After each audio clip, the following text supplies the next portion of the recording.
Buenas tardes a todos. Eh, pues, dadas las condiciones en las cuales nos encontramos, lo primero que quiero decirles es que eh, siempre me siento con esta tensa calma de saber que ustedes están bien y de que están bien sus seres queridos, ¿no? Eh, no está de más decir que pues tenemos que reforzar nuestra manera en la cual estamos tratando de poder sobrepasar esta situación, de quedarnos en casa es la mejor medicina para esto, aunque pues como hemos visto en la sociedad mexicana hay personas que creen que esto no es verdad, que esto no existe, hay personas que a lo mejor piensan que a ellos no les va a pasar, y también hay muchas personas que por la condición de vida en la que se encuentran no se pueden quedar en casa, porque si se quedan en casa no pueden recibir los recursos necesarios para poder poner la comida en la casa y poder pagar los gastos que tiene una familia. Entonces, eh, una de las cosas que tiene las ciencias sociales es el poder estudiar desde varias perspectivas cómo es que se dan todos estos comportamientos. ¿Se acuerdan que cuando iniciamos el curso habíamos considerado primeramente ver cuáles eran las bases filosóficas y éticas de cómo se va construyendo las ciencias sociales, así como el resto de los demás conocimientos, y que en el árbol en el cual nosotros queríamos subirnos, ¿se acuerdan? De las raíces, posteriormente vimos el tema estábamos empezando a ver el tema del tronco, ¿no? Y luego ver ya cómo se desplazaban a través de diferentes ramas, cómo se iban construyendo los diferentes campos de las ciencias sociales, en las cuales pues cada rama tiene su propia especificidad, y podríamos decir a partir de ahí que surgen nuevas ramas más o menos gruesas y flores, ¿no? Y entonces todos esos son temas que van convirtiéndose desde lo que es una disciplina de trabajo del conocimiento, y cómo ésta se va convirtiendo hasta algo como puede ser una problemática o un tema específico a tratar, dependiendo de lo que estamos trabajando. Y hoy pues quiero hacer un pequeño repaso primeramente de este tronco para que podamos pasar más tranquilamente a lo que es propiamente la sociología de la educación, y espero que en las próximas semanas, conforme vaya dando estos seminarios, pues vaya quedando claro. Entonces, lo primero es que estén ustedes bien, que ustedes y sus familias estén lo mejor posible, ¿no? Y que es un buen momento también para reconocer pues cómo está nuestra condición social y cómo enfrenta esta condición social algo tan particular como lo que es un virus. Y fíjense que a mí siempre me ha gustado aprender y enseñar a partir de ejemplos concretos, ¿no? No irme tanto por las orillas de la teoría, que yo creo que esa ustedes mismos la pueden bajar o yo se las puedo enviar por mensaje o por correo, ¿no? Yo creo que siempre hay una disponibilidad muy amplia de conocimientos. Recordarán que dejé una lectura sobre sociología de un autor que al parecer fue bastante complicado para ustedes, que se llama Edgar Morin. Es un francés, los franceses siempre son complicados. Yo nunca he leído un francés que sea sencillo. Siempre tienen como esta cuestión donde uno es el que tiene que subirse a su nivel y no ellos de tratar de hacer más manejable y más comunicativo su conocimiento. A diferencia, por ejemplo, de los alemanes o los ingleses, los americanos, ¿no? Que tienen una tendencia a tratar de decir las cosas de una manera lo más pragmática posible, para que el aprendizaje o el lector o un respeto al lector sea el que lo importante es el contenido y no como te lo hago difícil para ver si tú te puedes volver inteligente, ¿no? Lo cual a mí, por eso los franceses siempre me cuestan trabajo. Y se preguntarán, ¿y entonces por qué les dejé leer a ustedes un libro tan complicado? Y lo hice por dos razones. La primera razón fue que hay un campo del conocimiento de las ciencias sociales que tiene que ver con un concepto específico que se llama la complejidad. Y entonces a partir de eso es cómo se toman en cuenta una serie de factores que no solamente son los sociales, son también filosóficos, biológicos y de cualquier otro tipo de conocimientos que puedan ayudar a entender un fenómeno determinado.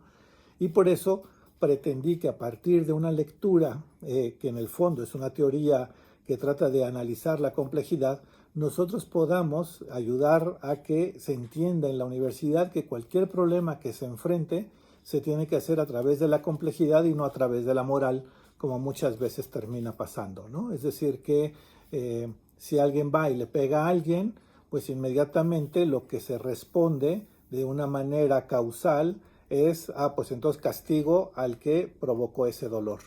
Pero no entendemos por qué esa circunstancia de violencia se produjo, ¿no?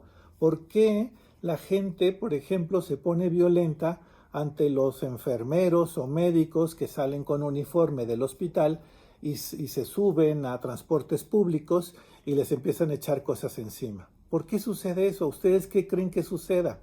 Es algo que sería una buena idea que ustedes la contestaran en los documentos que me van a ir presentando sobre estas clases. Y ahorita les voy a decir también un poquito más adelante de qué se va a tratar esto, ¿no? Porque tampoco quiero llenarlos de información que después va a costar trabajo de llevar a cabo, y tampoco quiero invadirlos de trabajo y que esto no les permita hacer también los otros trabajos que tienen que realizar de la licenciatura. Pero bueno, entonces regresando al tema de cómo es que entendemos este asunto de ese tipo de violencia, pues tenemos que irnos a entender pues cómo han sido los miedos en México, cómo se han enfrentado situaciones diversas sobre epidemias o sobre que alguien nos va a invadir o que hay enfermeras vacunando a la gente y sin que tengan la autorización del pueblo.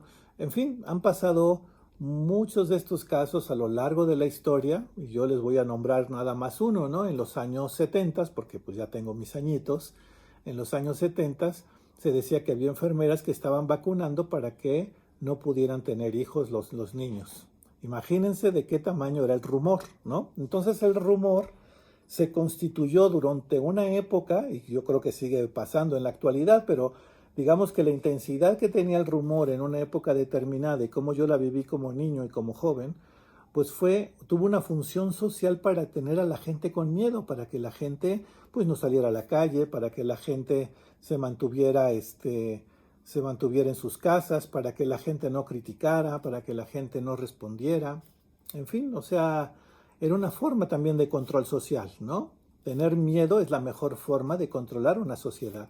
Y eso es lo que hacemos en las ciencias sociales. Decimos cosas y ponemos cosas sobre la mesa que puede ser que no gusten, y sobre todo al poder es lo más probable es que no le guste lo que nosotros mostramos, pero al mismo tiempo es una realidad con la cual pues también nosotros en las ciencias sociales tenemos que aprender a entenderla, porque de esa manera vamos entendiendo un factor fundamental que tiene la sociedad, que es el concepto del poder.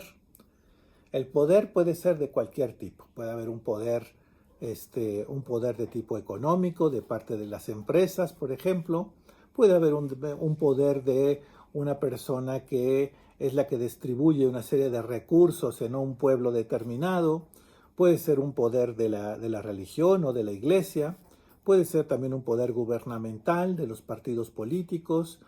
Y en fin, o sea, si nosotros queremos analizar cómo es que llegamos a una violencia en particular, es porque detrás hay algo que las personas ya tienen conectado como un miedo, y ese miedo seguramente fue generado por estructuras más o menos amplias y grandes que se han ido pasando a través de la iglesia, a través de la escuela, a través de los gobiernos, que van y producen un fenómeno de este tipo. Y les voy a poner un ejemplo también de hace muchos años, donde unos trabajadores de la Universidad Benemérita Autónoma de Puebla fueron a escalar una montaña cerca de ahí de la capital de Puebla, a la sierra, ¿no? Y cuando llegaron, entonces en los años 70 más o menos, en la década de los 70, y cuando llegaron a este pueblo, el párroco empezó a hablarle a sus feligreses y les empezó a decir que las personas que habían llegado eran los comunistas y que se iban a robar a los hijos, ¿no? Por lo mismo, pues entonces la población se empezó a organizar para poder defenderse de estas personas que lo único que iban a hacer era escalar una montaña, y que además eran trabajadores de la universidad que no tenían nada que ver ni con partidos políticos ni con nada, pero era la forma en que los pueblos los ponían en alerta de personas que vinieran de fuera, ¿no? Acá lo que el sacerdote no llegó a visualizar, o si lo hizo, pues ya hablaría de un nivel de violencia institucional muy seria, ¿no? Pues lo que sucedió fue que entonces la gente se organizó y bueno, pues mataron a más de la mitad de estos trabajadores alpinistas. Creo que solamente sobrevivió una persona de todo el ataque, ¿no? Y incluso hasta se hizo una película sobre este hecho que entró como cine de arte, ¿no? Eh, y bueno, y tienen otro ejemplo de algo que en un momento dado la sociedad se organiza, linchan a unas personas y luego resultó que pues, las personas no tenían nada que ver ni con los comunistas ni tenían nada que ver con de que se iban a robar a los niños, ¿no? Y si se dan cuenta ahora mismo, podemos ver en nuestra sociedad que se están dando una serie de aspectos violentos, no solamente lo que se hace a partir de este tema del coronavirus, sino que también hay otra serie de fenómenos sociales que de por sí ya eran violentos en México y que dependen del pueblo o la comunidad en la cual uno se encuentre, pues esta violencia puede ser mayor o menor, ¿no? Y espero que, bueno, que con esto vamos como entendiendo cómo las sociedades responden a una serie de estímulos, ¿no?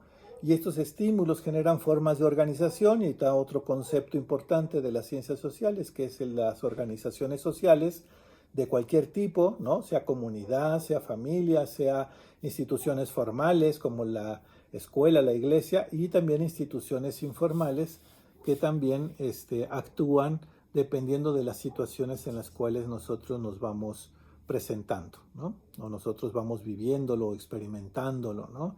Y ahorita pues una de las cosas que nos encanta a los científicos sociales, y no estoy diciendo que nos encanta en el sentido positivo, o puede ser algo que puede ser un drama como lo que está pasando ahora con lo del coronavirus, pero sí nos ayuda a entender el coronavirus, algo de cómo está nuestra sociedad, ¿no? Y de cómo el virus, que puede ser el mismo en China, en Europa o en Estados Unidos o en México o en América Latina, cada sociedad está respondiendo de diferente manera ante esta situación.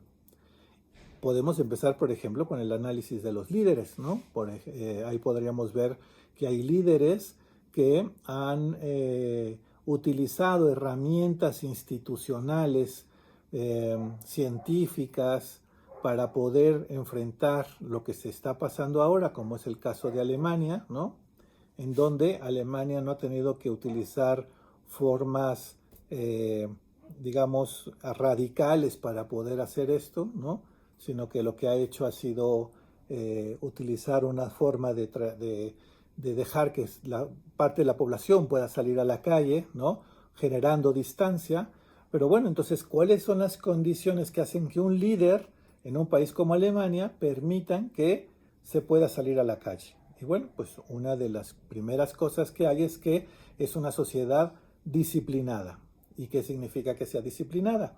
Bueno, pues entonces vamos a cómo es que esta sociedad a través de, por ejemplo, lo que se llamaban lo que son las religiones protestantes, cristianas, fueron desarrollando un tipo de pragmatismo del desarrollo del conocimiento que, por ejemplo, no lo tuvo el ambiente católico, ¿no? ¿Y por qué se hicieron de esta manera? Pues porque había problemas concretos que había que resolver en la sociedad y entonces empezaron a hacer desarrollos de conocimientos que pudieran resolver esos problemas concretos. Mientras que en la religión católica, pues había una interpretación donde más esperaba, por ejemplo, que fuera una cuestión de Dios o una cuestión religiosa la que resolviera los problemas, ¿no? Y esto, bueno, pues tenía consecuencias diversas en los dos tipos de sociedades marcadas en una época determinada. No me voy a meter en esto a menos de que ustedes me lo pregunten y con mucho gusto si hay algo que ustedes gustan que lo estudie en particular para ustedes, con mucha alegría y gusto lo haría por ustedes. Lo que sí creo que lo primero que hay que entender es que la forma en que responde un país como Alemania ante el virus es de una sociedad que es una sociedad disciplinada, es una sociedad que cree en sus líderes, es una sociedad que tiene instituciones que funcionan más o menos bien, ¿no? Y entonces, ¿esto qué es lo que hace? Pues que la gente se siente no solamente cómoda en cuanto a las cosas que va haciendo, sino que el miedo se reduce porque también hay una actividad que se está desarrollando por parte de los